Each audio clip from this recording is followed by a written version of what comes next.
Olá, boa noite, bem-vindos, sejam todos bem-vindos. Estamos aqui para mais uma live dessa semana aí, que nós estamos realizando algumas lives do projeto Retomada Estratégica. Com um imenso prazer que nessa noite vamos conversar com o pessoal aí da Peninsular Investimentos e da Rosene Advogados. Então, sejam bem-vindos, boa noite a todos. Eu vou começar aqui a apresentação. Nas últimas lives, qual que vai ser o enredo aqui, né? Como que vai ser a dinâmica da live? Nós vamos apresentar um pouquinho do projeto, falar um pouquinho sobre o projeto. Eu vou ser muito breve aqui, porque eu quero aproveitar melhor o tempo que eu tenho disponível aqui com eles, aqui os convidados especiais essa noite.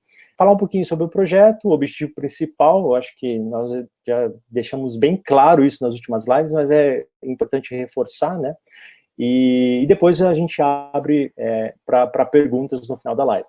Tudo bem? Vou começar aqui, como vocês já viram nas lives anteriores, as empresas participantes desse projeto, né? Então, nós temos aí a MCC, a Rosene Advogados, a Peninsular aqui fazendo parte dessa live conosco hoje, né? Falando um pouquinho, a gente vai falar um pouquinho sobre crédito, a Biperformance, na qual eu represento, né? Na parte de gestão financeira e assessoria de negócios, e a Gestão Kaizen, que é a empresa que nos dá todo o suporte lá em ferramentas para mensurar aí os indicadores de melhoria contínua. Quem tiver perguntas, né, nós sugerimos que faça aqui nos comentários do YouTube. É muito mais fácil, todos os participantes aqui da live já está acompanhando as perguntas, né, a gente acompanha aqui em tempo real, mas se caso você preferir enviar pelo WhatsApp, esse é o número que está na tela, tá? DDD 11 94311 3038, ok? Durante a live, pode enviar para esse número. Ah, poxa, eu estou assistindo esse vídeo posterior à live, está gravado aqui no YouTube, posso enviar perguntas? Sem problemas, a gente pode enviar perguntas e que a gente vai retransmitir aí aos responsáveis. Eu vou só repassar de uma forma bem breve aqui, a gente apresentou nas últimas lives, mas aqui é o escopo, né, o principal do projeto, né, desde de identificação ali, o diagnóstico dos planos de ações, né, da criação de um comitê estratégico, aí passando por todas as áreas, né, nós já mostramos ali que cada ação ali tem uma ação específica e principal de cada uma das empresas participantes do projeto, desde a criação das rotinas, de toda a revisão de tempo de processo e tal, então a gente sabe da participação importante ali da MCC, a melhoria contínua consultoria, né, a parte de gestão de despesa, gestão de custos, gestão comercial, nós apresentamos ontem através da Biperform, né, hoje então a gente foca aonde? Na parte de crédito, estratégias fiscais e assessoria jurídica, que é a área onde os participantes dessa live aí vão atuar de uma forma bem ativa, ok? Então, vou apresentar os convidados de hoje. Hoje nós contamos aqui com a presença da Andréa Navarro.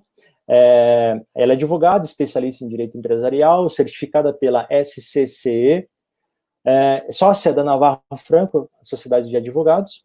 Falamos também com a Júlia Silveira, ela é economista, sócia da Peninsular Investimento. Falamos também com o Marcos Gerassi, ele é advogado, pós-graduado em administração de empresas, com especialização em gestão estratégica de negócios, falência e reestruturação de empresas. Ele também é sócio da Peninsular Investimentos. O Marco Antônio Rosene é advogado, professor, mestre em Direito das Relações Econômicas Internacionais e doutor em Direito Tributário, sócio da Rosene Advogados. Tá? Então, essa equipe de peso aqui vai poder nos agraciar aí com uma boa apresentação. Tá? Então, eu vou passar então aqui agora para todos. Então, novamente, a todos que estão aqui participando conosco, sejam bem-vindos. Agora eu prossigo e eu vou chamar aqui o Marcos da Peninsular Investimentos para dar sequência aqui na apresentação. Bom, boa noite a todos. Eu queria fazer um agradecimento ao Elton, ao Newton da Biperform, aos parceiros da MCC, aos parceiros da Kaizen, e um agradecimento especial ao Dr. Marco Rosene, com quem eu tive a oportunidade de aprender muito, e do nosso aprendizado acabamos gerando uma amizade e uma parceria que a gente pretende estender por longos e longas datas. Pessoa do qual eu admiro muito e respeito. O nosso tema, que é o foco do nosso negócio, da Peninsular Investimentos. Peninsular Investimentos é uma empresa que nasceu em 2014 e desde lá nós tivemos a oportunidade de enfrentar alguns momentos de crise, que ela durou de 2014, 2015, 2016, 2017, 2018, e a nossa história acabou nos levando para nos tornarmos uma boutique financeira com uma forte gestão de turnaround dentro disso. Então, enfrentamos aí esses momentos junto com algumas parcerias estratégicas que nós adotamos, onde nós conseguimos, dentro do nosso portfólio, gerenciar mais de 15 bilhões de reais em dívidas renegociadas e algumas dezenas de empresas reestruturadas e com o nosso apoio durante as operações de crédito. Mas, enfim, entrando um pouco ao tema, e aqui depois eu vou passar sempre a especialista do nosso negócio, da Península Investimento, que é a minha sócia, Júlia Silveira, do qual eu também, de antemão, estendo aqui os meus agradecimentos e as minhas admirações. Que pode, na verdade, ocasionar uma crise.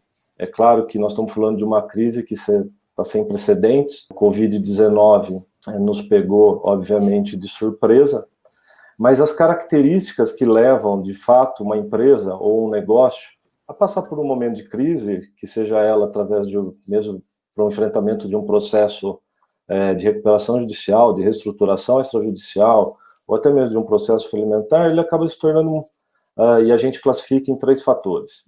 Ela pode ser uma crise patrimonial, que a gente classifica quando um ativo ou alguns ativos que a empresa possui, ele acaba sendo menor, de fato, do que os passivos que ela possui, né? Uma crise econômica, tal como essa que nós presenciamos nesse momento, que os negócios acabam muitas vezes paralisados, e há uma retração muito clara dos negócios acontecendo hoje em dia, e que, por certo, a consequência é não faturamento, perda de receita e por aí adiante. E uma das principais, que a gente classifica como uma das mais importantes de fato, é a crise financeira, que é a falta de caixa, falta de liquidez. Nenhuma empresa que não tenha capacidade de caixa consegue superar esses momentos.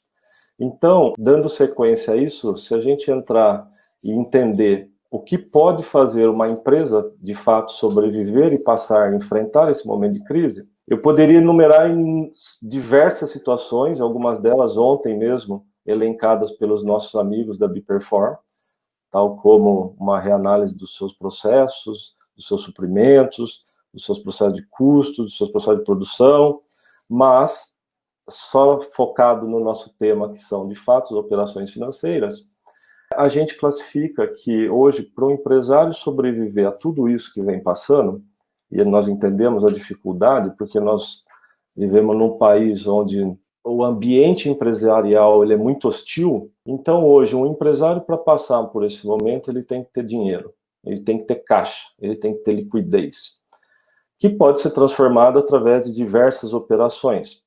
Por exemplo, operações onde um empresário não tenha liquidez, mas tenha patrimônio, nós conseguimos transformar isso em liquidez para que ele possa superar.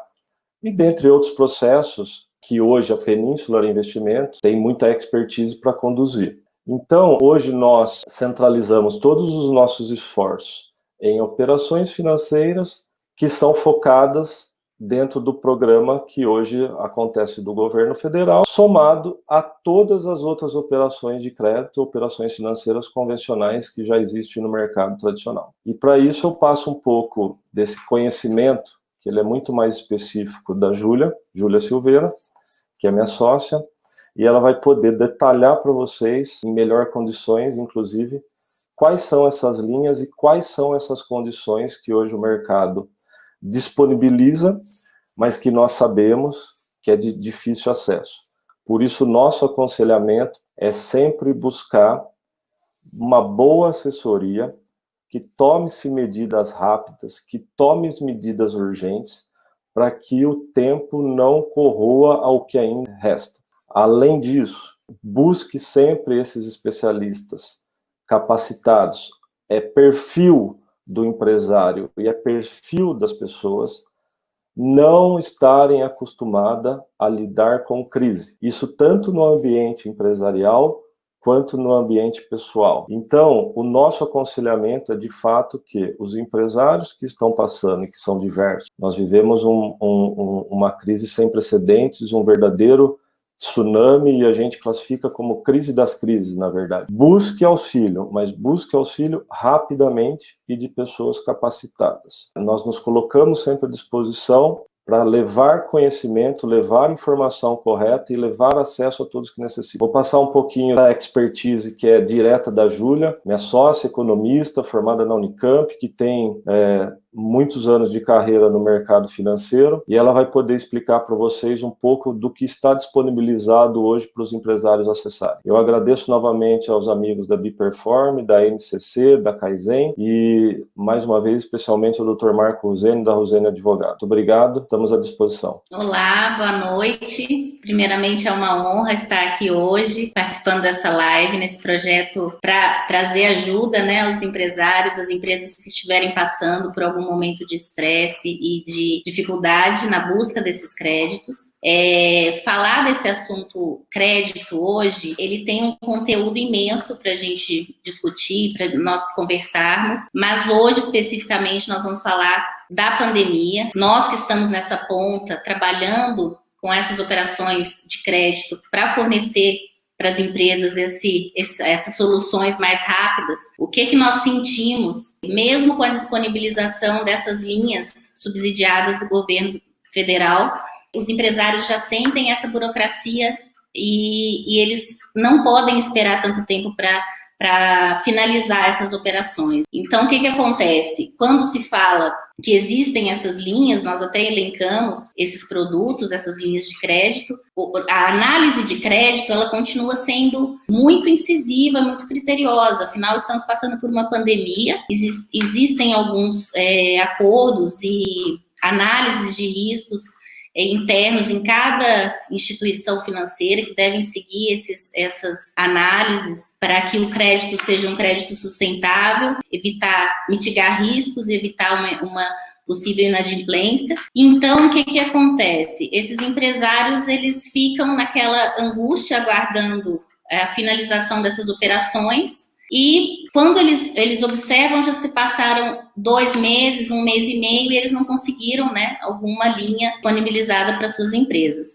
Então, o que nós viemos hoje sugerir a essas empresas, o meu sócio até mencionou, procurem assessorias especializadas e que tenham essa vivência nesses produtos, nessas operações, que possam fornecer de uma forma séria, né, de uma forma exclusiva esse trabalho para as empresas e para o proponente, de uma maneira que traga a solução rápida, com linhas mais tradicionais, que estejam disponíveis, trabalhando com uma análise de crédito, mas também com uma defesa condizente ao proponente e que faça sentido para aquela instituição. Porque muitas vezes esse cliente ele já estava em foco preocupante antes da pandemia, estando ali com o seu faturamento, com a sua gestão financeira já com algum problema, e aí vem uma crise dessas e acaba deixando aquela empresa num momento de uma situação que eles talvez não consigam chegar a uma solução. E onde nós estamos vendo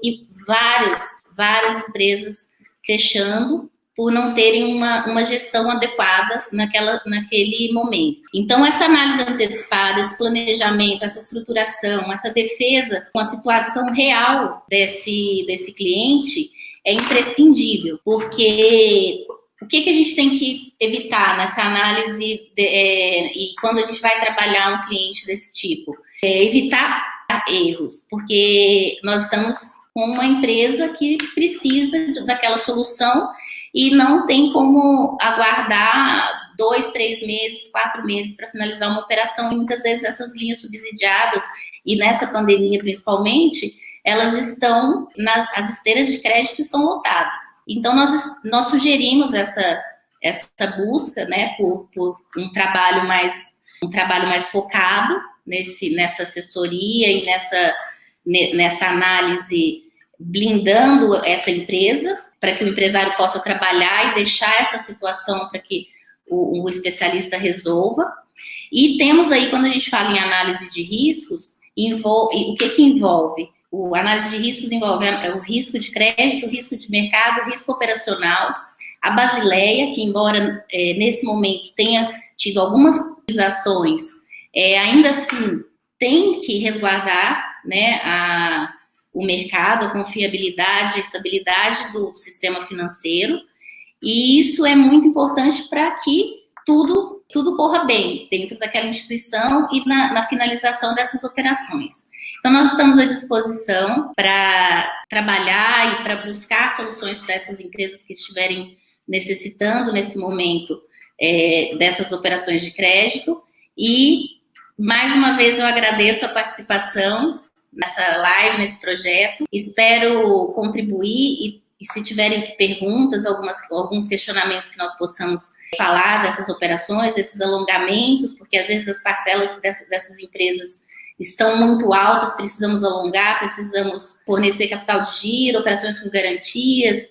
Temos um leque de operações tradicionais, né, que saem dessas linhas subsidiadas, mas que também não são impossíveis, mesmo no momento de crise, fazendo um trabalho bem focado para cada caso.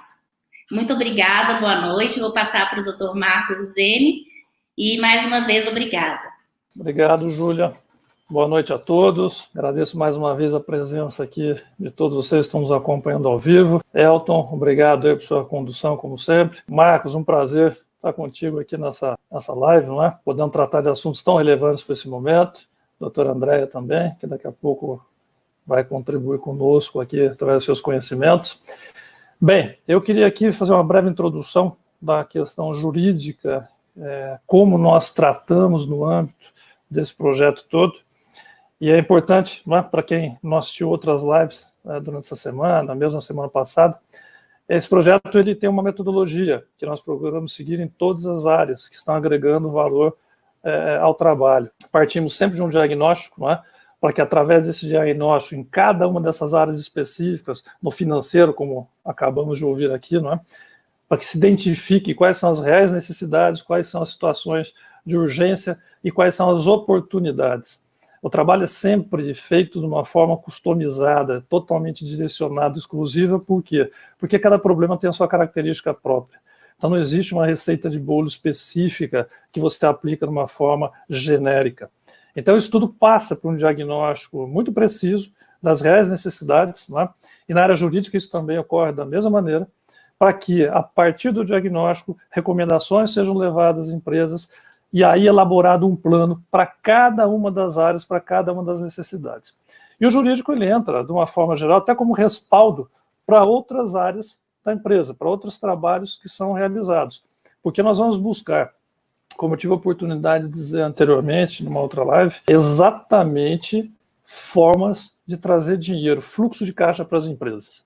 Nós vivemos, sim, como foi bem colocado pelo Marcos agora há pouco, é aquilo que dizem, crise das crises. Porém, o nosso olhar, como eu disse já também em outra oportunidade, é otimista. Temos a plena convicção de que adotando medidas corretas, medidas no momento adequado, não é? A empresa sairá até fortalecida deste momento e visando um crescimento num próximo ciclo. Eu costumo dizer que crises elas existem em todos os momentos, até em fases boas da vida. Porém, a grande diferença é a maneira, a postura diante da crise, não é? E na assessoria jurídica, o que nós estamos tentando até desmistificar um pouco é nesse sentido. O trabalho jurídico, assim como os demais, ele visa também reduzir as perdas e otimizar as oportunidades, para que sobre mais dinheiro no caixa. Então, eu vou passar agora para a doutora Andréia Navarro, sócia da Navarro Franco. Ela vai falar um pouco sobre alguns aspectos jurídicos de matérias que são da especialidade dela, ok? E eu volto na sequência para complementar algumas questões jurídicas. Doutora Andréia, contigo, por favor. Boa noite, Marco. Boa noite a todos. Agradeço, Elton, pelo convite e também pela oportunidade aí concedida pelos demais idealizadores do projeto e a possibilidade de falar um pouquinho aqui e contribuir com essa discussão.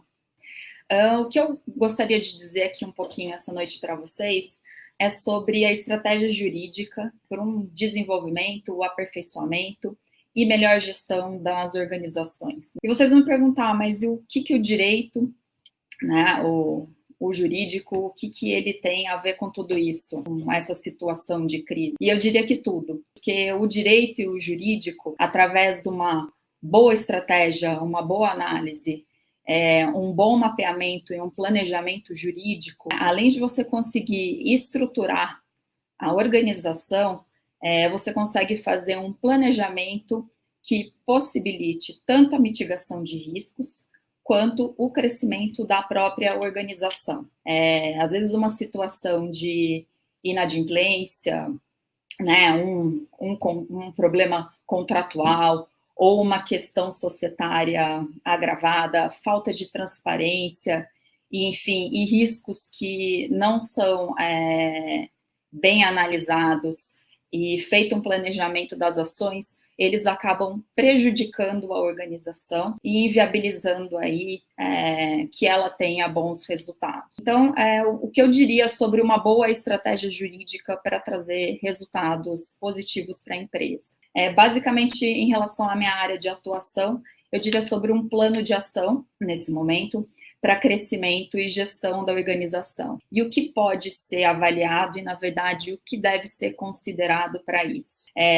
Negociação e renegociação dos contratos e até das obrigações que a empresa adquiriu ou que ela está sujeita. Uma análise, inclusive, no âmbito societário, uma revisão da estrutura e até de participação dos sócios, ou se, de repente, é um momento também de uma operação mais estruturada que possa contribuir para o negócio e mitigar riscos também, inclusive patrimoniais ou relacionados à dívida.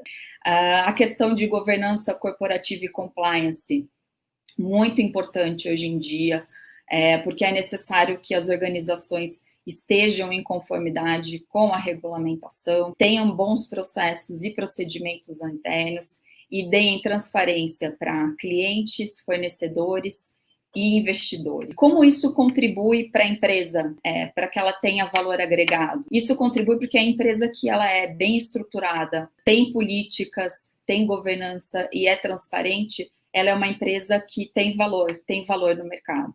E é respeitada por isso. Outro assunto também bastante importante e que virou, inclusive, um tema, né, que dizem de novela, que é a questão da LGPD, da Lei Geral de Proteção de Dados, né, que ainda não se sabe ao certo se vai haver sanção presidencial em relação à alteração da vigência da lei. E o que é isso, né, nesse cenário todo de transformação digital, de informações? É também um cuidado, um procedimento que deve ser analisado e adotado pela empresa para segurança, tratamento, proteção de dados e também aí o compartilhamento desses dados e como isso tem que ser feito da forma adequada. E como último tópico, eu gostaria de mencionar dentro de um plano, de um mapeamento dessas áreas jurídicas e aí em conjunto com todas as demais áreas, o financeiro, a parte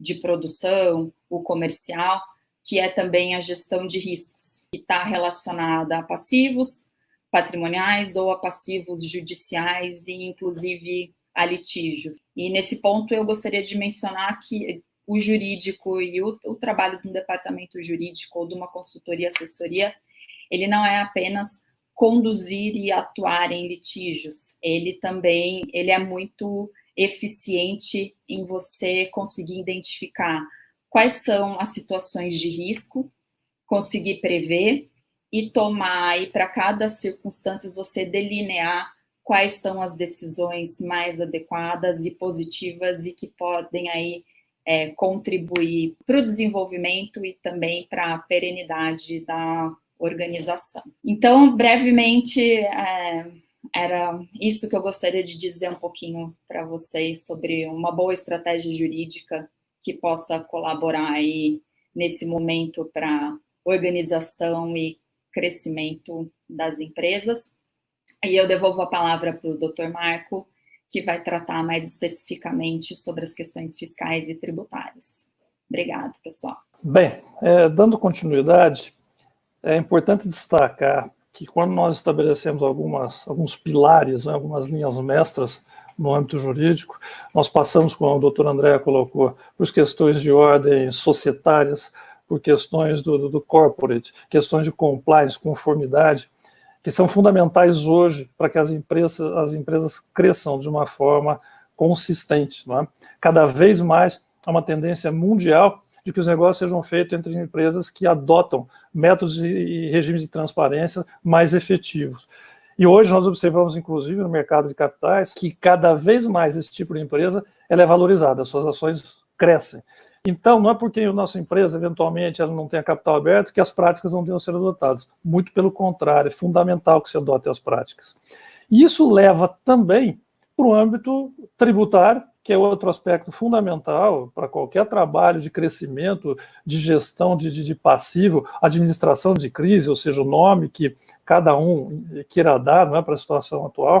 Por quê? Porque no âmbito do tributário, nós temos algumas variáveis, e eu destaquei apenas algumas aqui, que são objeto de análise, do diagnóstico, e muitas vezes uma ou várias delas, ou todas, são adotadas para que os resultados sejam os mais adequados possíveis para as empresas.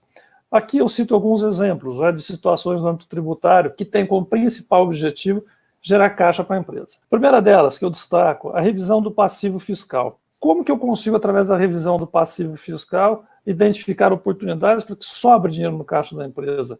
Basicamente, eu vou verificar, mediante uma análise absolutamente dentro da legalidade que a legislação permite, se todos os procedimentos estão sendo e foram cumpridos dentro e conforme a legislação estabelece, para que eu possa identificar ali situações que, eventualmente, o passivo existe irregularidades. Por exemplo, uma cobrança em duplicidade, uma correção que foi feita de forma indevida, situações que eventualmente não deveriam compor o passivo fiscal e que, mediante atitudes e ações, sejam no âmbito administrativo ou judicial, nós conseguimos reduzir e revisar esse passivo, o que impacta diretamente no caixa da empresa. Se eventualmente já tem um parcelamento, paga R$100 mil por mês, e você faz um trabalho de revisão, essa parcela cai para R$80 mil, são R$20 mil que passam a sobrar no bolso do empresário a partir daquele momento. De certa forma, o que ocorre também com a recuperação de créditos. Aqui é um trabalho muito alinhado com o pessoal que está na controladoria, que está olhando ali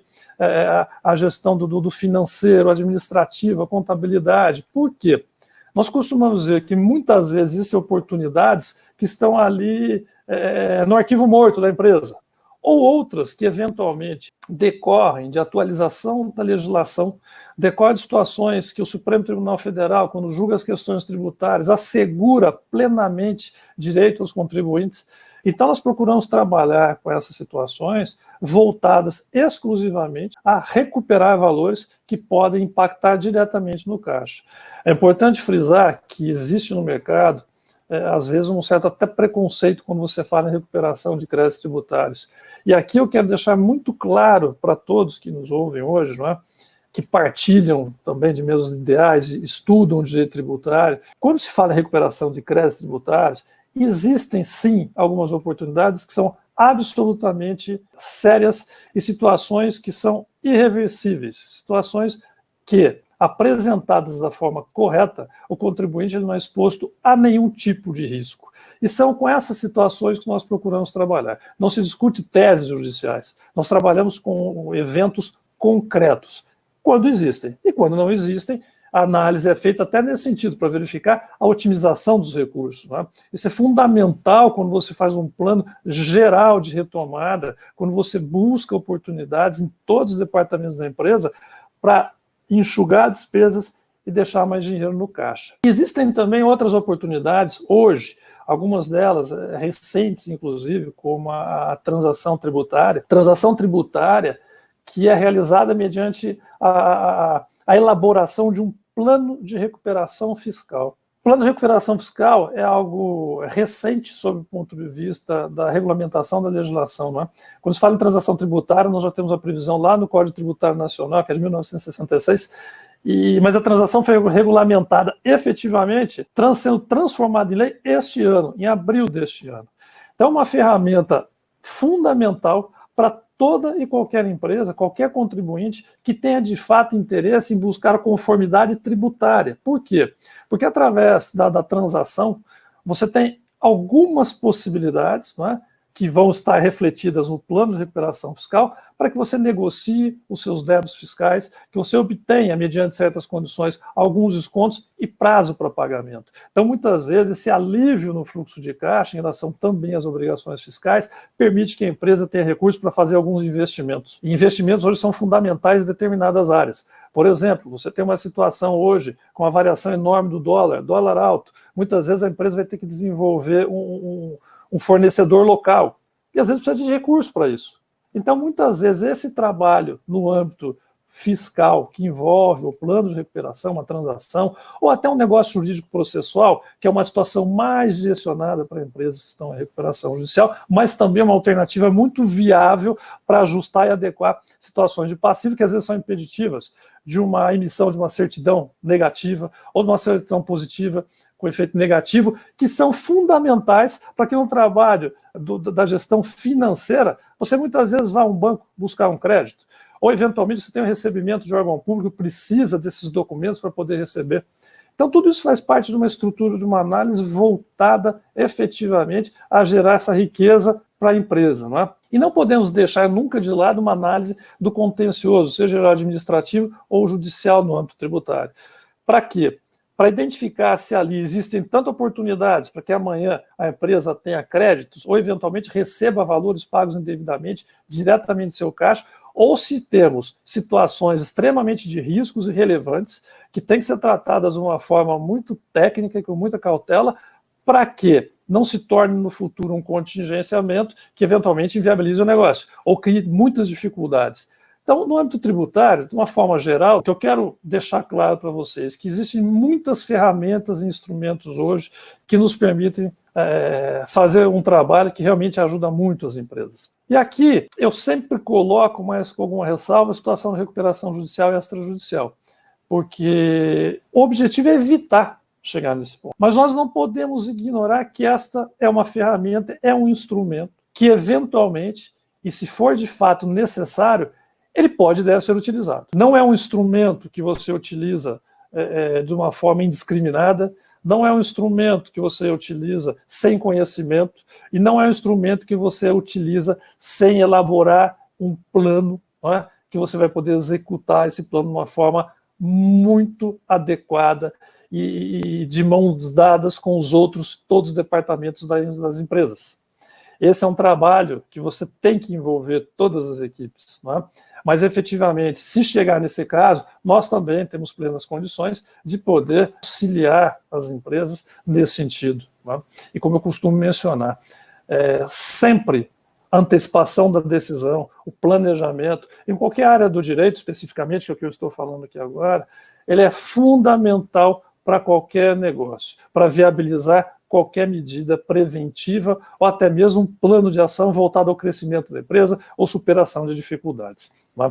Então, batendo papo com alguns amigos, até com o Marcos, conversando a semana passada, qual é o momento que as empresas têm que se preocupar com o crescimento, com a administração dos seus riscos? É agora. O momento é este. Não adianta esperar alguns meses, porque hoje ninguém sabe exatamente o tamanho dessa crise, até onde ela vai, quais são todos os efeitos, as consequências. E o principal exemplo disso é que nós observamos ao longo da semana passada e no início dessa semana as bolsas de valores aqui no Brasil. Um rally impressionante, uma montanha-russa caindo vertiginosamente nos últimos 10 dias, subiu muito também, e os especialistas, todos sem exceção, dizem, cuidado, cautela. E é o que nós também pensamos no que diz respeito a todo o trabalho jurídico de uma forma geral. É por isso, e para encerrar aqui, quando falamos na metodologia que procuramos implantar, ela sempre parte de um diagnóstico para que a gente possa elaborar junto com o empresário, com as pessoas designadas pela empresa,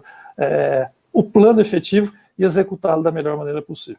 Então, assim, rapidamente, o que eu queria passar um pouco e complementar o que a doutora Andréa colocou, são essas questões do âmbito tributário e da recuperação judicial e extrajudicial. Por hora eu encerro aqui, agradeço a atenção de todos e fico à disposição também, junto com todos os demais, se tiver alguma pergunta, para que a gente possa continuar esse debate. Obrigado a todos. Muito bom, muito bom. Eu me sinto lisonjeado, né, de estar nessa aula, me sentindo uma aula aqui. Eu tive uma aula com um grande doutor na Fundação Getúlio Vargas, doutor Almir Carvalho dos Reis, né, ele era ele era um cara muito especialista nessa área que vocês atuam, na área tributária e tal, e eu me senti agora participando de uma aula dele, né, só para você entender o nível desse bate-papo aqui, que foi muito legal. Agradeço a participação de todos. Eu acho que agora é um momento bacana para a gente ir para as perguntas aqui, nós recebermos através do YouTube e do WhatsApp. Eu vou começar fazendo algumas perguntas que chegaram agora há pouco aqui através do nosso canal do YouTube, tá? Eu vou fazendo as perguntas e aí vocês vão se revezando aí para fazer a resposta, ok? Tem uma pergunta, Márcio Prando, ele pergunta, Dr. Marco, a transação tributária é uma negociação direta com a Receita Federal? Qualquer empresa pode negociar? Boa noite, Márcio. Vamos lá. Na verdade, a transação, ela, como eu mencionei há pouco, ela é um instrumento tributário que foi recentemente convertido em lei, né, através da Lei 13.988, agora de abril, e é um instrumento no qual as negociações elas devem ser realizadas com a Procuradoria-Geral da Fazenda Nacional. Então, não é com a Receita, é sim com a Procuradoria da Fazenda Nacional. Ok? Quando você pergunta se todos os débitos podem ser incluídos ou não, na verdade, nós temos 3 situações que são objeto de transação. Nós temos uma que é chamada por adesão, onde a própria Procuradoria ela já disponibiliza as condições do acordo e a empresa ela aceita ou não. Isso são débitos até 15 milhões de reais, né? Abaixo de 0 até 15 milhões. Acima desse valor, tem 2 outras alternativas, que é mediante proposta de transação individual. Uma delas, que é a propositura da própria Procuradoria-Geral da Fazenda Nacional, e a outra que é uma iniciativa do próprio contribuinte. Né? Então, esse é um instrumento muito interessante hoje, mas que eu tenho observado alguns comentários que não refletem fielmente aquela que é a previsão legal. Nós tivemos a oportunidade de já trabalhar com alguns projetos, apesar de ser muito recente essa legislação, até dando encaminhamento já e formalizando algumas situações nesse sentido. Porque só para destacar, essa questão da transação é uma medida provisória, a medida provisória que foi editada no passado pelo governo federal, chama medida provisória do contribuinte legal, e depois convertida em lei. Então é por isso que ela vem do final do ano passado para cá, e alguns negócios já foram celebrados nesse sentido. Mas é fundamental destacar o seguinte, que nesses casos, como eu mencionei, pode ter desconto no débito tributário? Sim, pode ter desconto. Esse desconto, obrigatoriamente, todos os contribuintes terão? Não. Mas por que não terão? Primeiro, porque é uma faculdade da Procuradoria aceitar e conceder o desconto, aceitar a proposta de transação. Por que ela pode aceitar e não deve? Porque com a lei explícita é muito claro, é uma faculdade também do procurador aceitar ou não as condições. Isso tem que estar totalmente alinhado com a análise de risco de recebimento do crédito tributário. A classificação desse risco de recebimento do crédito tributário é que leva efetivamente as empresas a obter um desconto maior ou menor, ou eventualmente não ter desconto nenhum. Né? Então, assim, a lei ela tem muitas particularidades, mas de uma forma geral, o que é importante saber é que é fundamental ao realizar uma transação, ou, se tiver interesse, elaborar o plano de recuperação fiscal.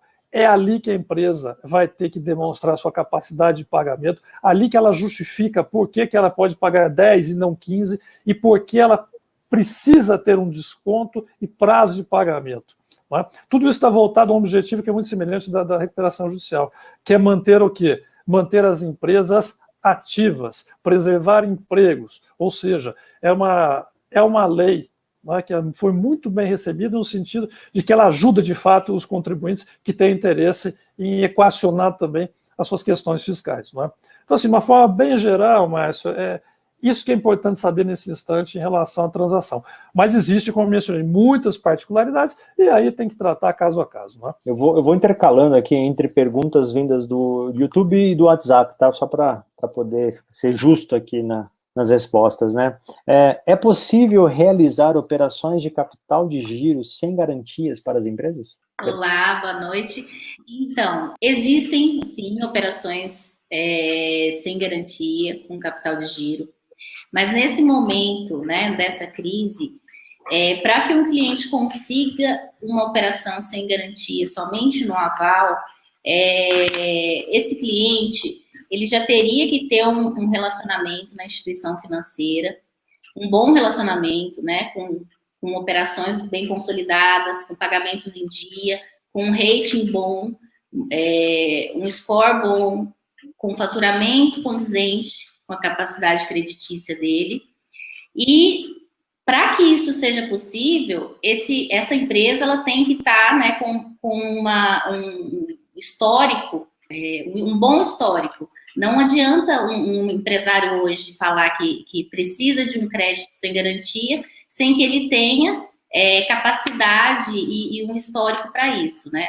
E aí entram outras modalidades de operações, onde nós temos, não seriam garantias imobiliárias, mas temos operações com recebíveis, antecipação de contratos, entre outras modalidades que não sejam garantias imobiliárias, mas que tenham, né, um conforto para essa instituição.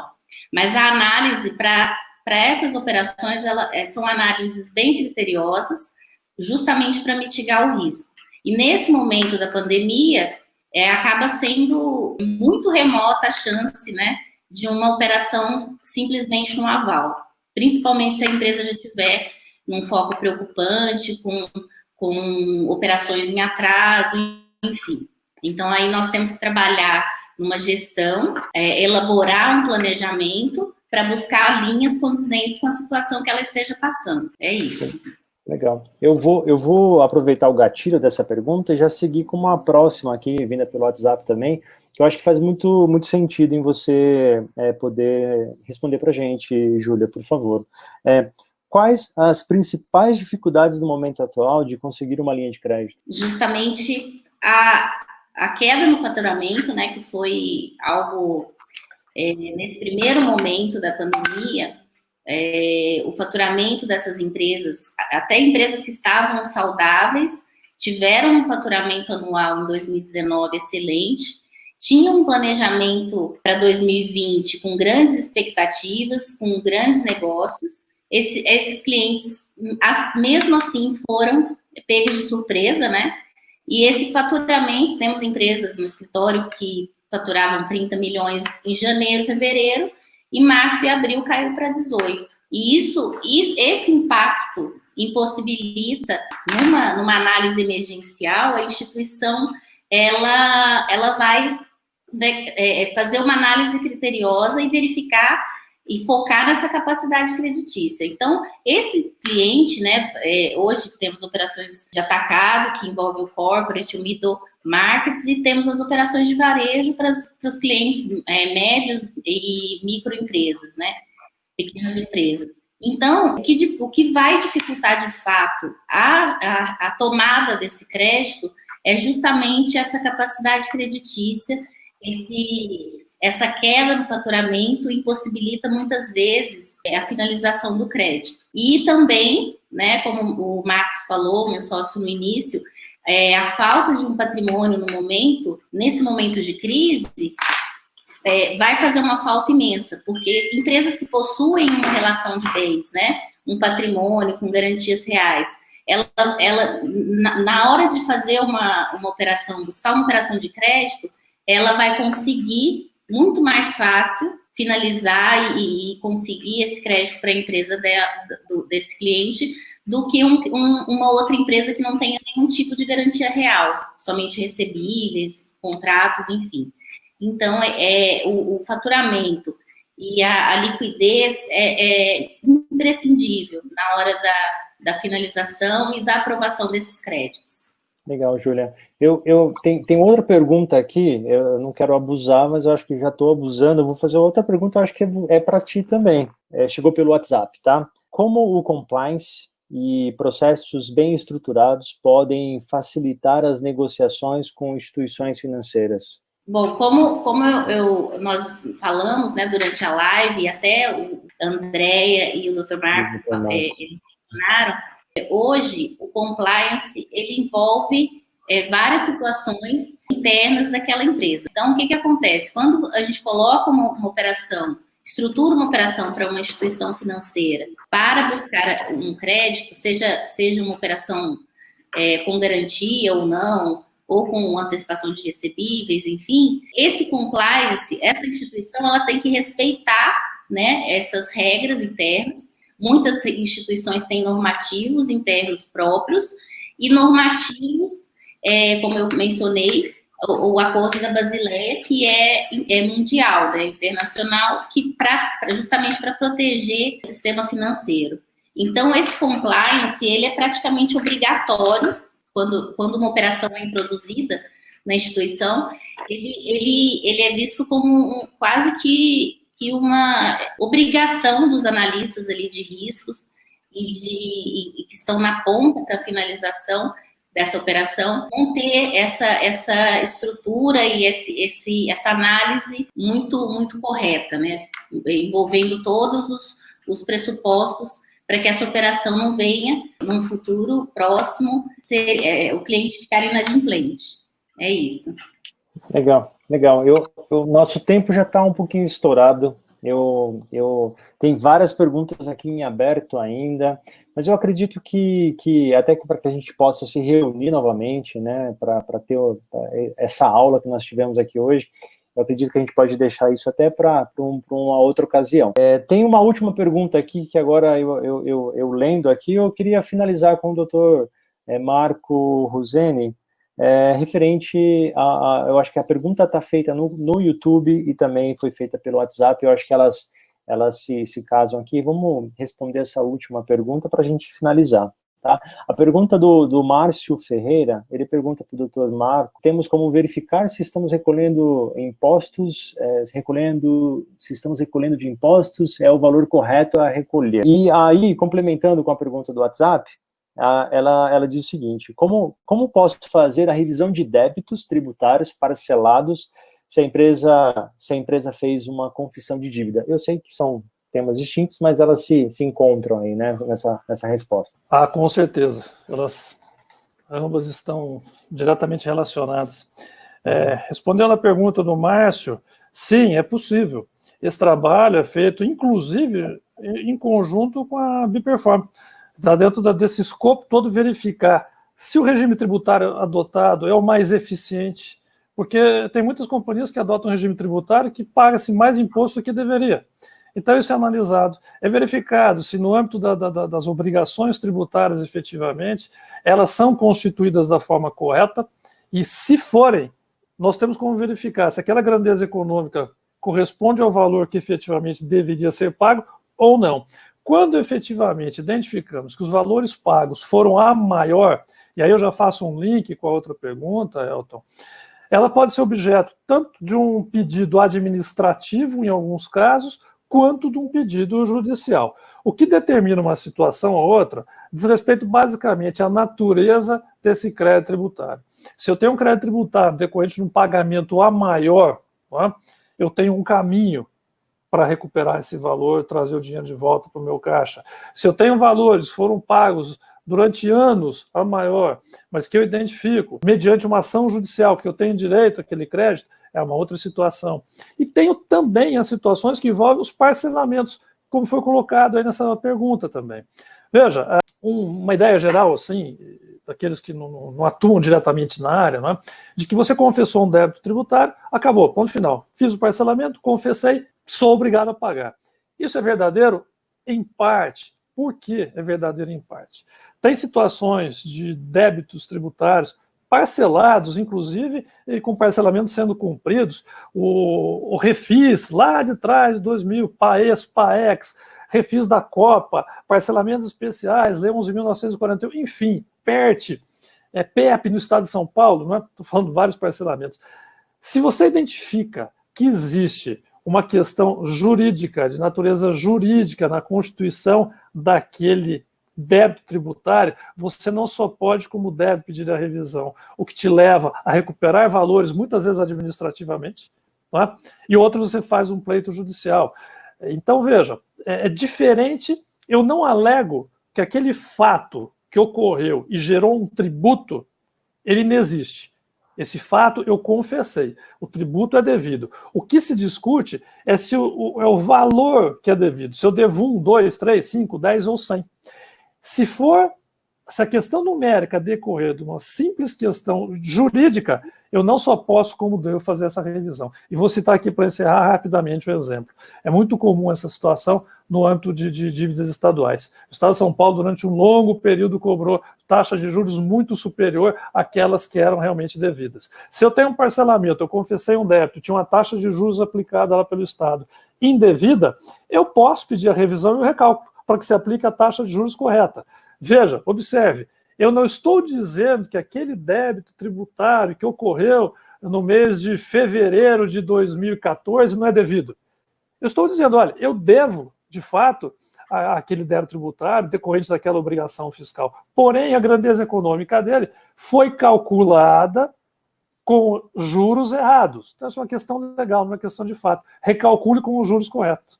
Então, dessa maneira, nós acabamos não só identificando valores corretos de parcelas e parcelamentos em andamento ou já liquidados, e também, voltando à pergunta do Márcio, usando uma sistemática muito parecida, conseguimos verificar se a tributação que está sendo paga neste momento pela empresa, ela é correta ou não. Só fazendo um adendo rápido, se Sim, você claro. me permite, porque está correlacionado diretamente ao nosso tema, que é, de fato, geração de caixa, etc. Acompanhem as lives do projeto. Ontem tiveram diversas dicas de como o empresário pode gerar o seu próprio caixa, e agora, mais uma vez, tivemos uma aula com o Dr. Marco de como algumas estratégias bem colocadas podem gerar caixa para o próprio empresário. Não são só apenas recursos financeiros obtidos de linhas diretamente de instituições financeiras, do governo, ou o que quer que seja. Existem diversas estratégias que o próprio empresário consegue rever dentro do seu próprio negócio para obter esse dinheiro. Só esse adendo. Obrigado. Eu estou acompanhando os comentários aqui no YouTube e todo mundo falando, olha, estamos tendo uma aula. E eu quero dizer para vocês que foi uma aula mesmo. Eu me sinto honrado de estar participando aqui com vocês. Doutor Marco, só para a gente fechar, é uma pergunta aqui que está sendo persistente, eu estou recebendo constantemente aqui no WhatsApp e também no YouTube a mesma pergunta, só para a gente fechar. Eu sei que o nosso tempo está bem estourado, mas é a saideira, ok? A pergunta é, da Rosana Pereira, ela está perguntando quais os principais erros na implantação de uma recuperação judicial. Essa pergunta se repetiu aqui com outras pessoas, tá? Por isso que eu quero fechar. Eu vou fazer o seguinte, Elton, eu vou passar essa bola para o meu amigo Marcos, né?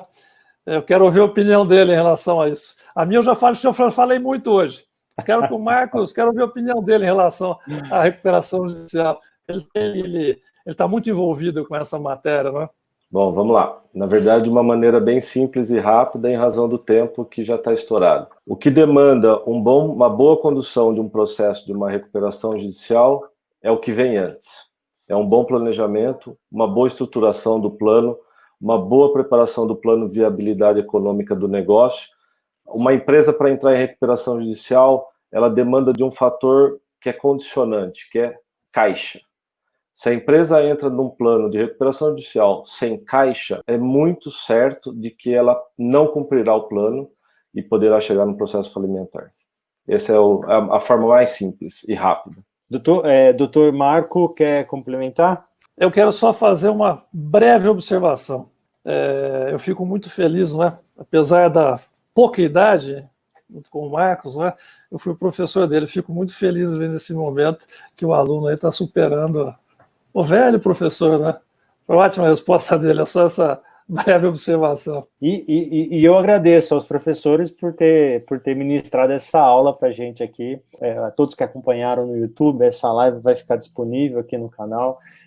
Eu acho que tem várias perguntas que não vai dar tempo, já estamos quase uma hora de live, então eu agradeço a presença de todos, ao Marcos, a Andréia, a Júlia, ao Dr. Marco, obrigado por dedicar um tempo de vocês aí nessa noite para poder compartilhar conosco tanto conteúdo interessante aí, importante, que vão dar sustentações aí ao projeto da retomada estratégica. Então ficamos por aqui, até a próxima live, acompanhe aqui no canal e nas nossas redes sociais. Muito obrigado a todos, até a próxima. Obrigado, gente. Boa noite a todos. Obrigado, Marcos. Obrigado, Júlia. Obrigado, André. Obrigada a todos, obrigada pela oportunidade, gente. Obrigada mesmo. Agradecemos. Tchau, tchau.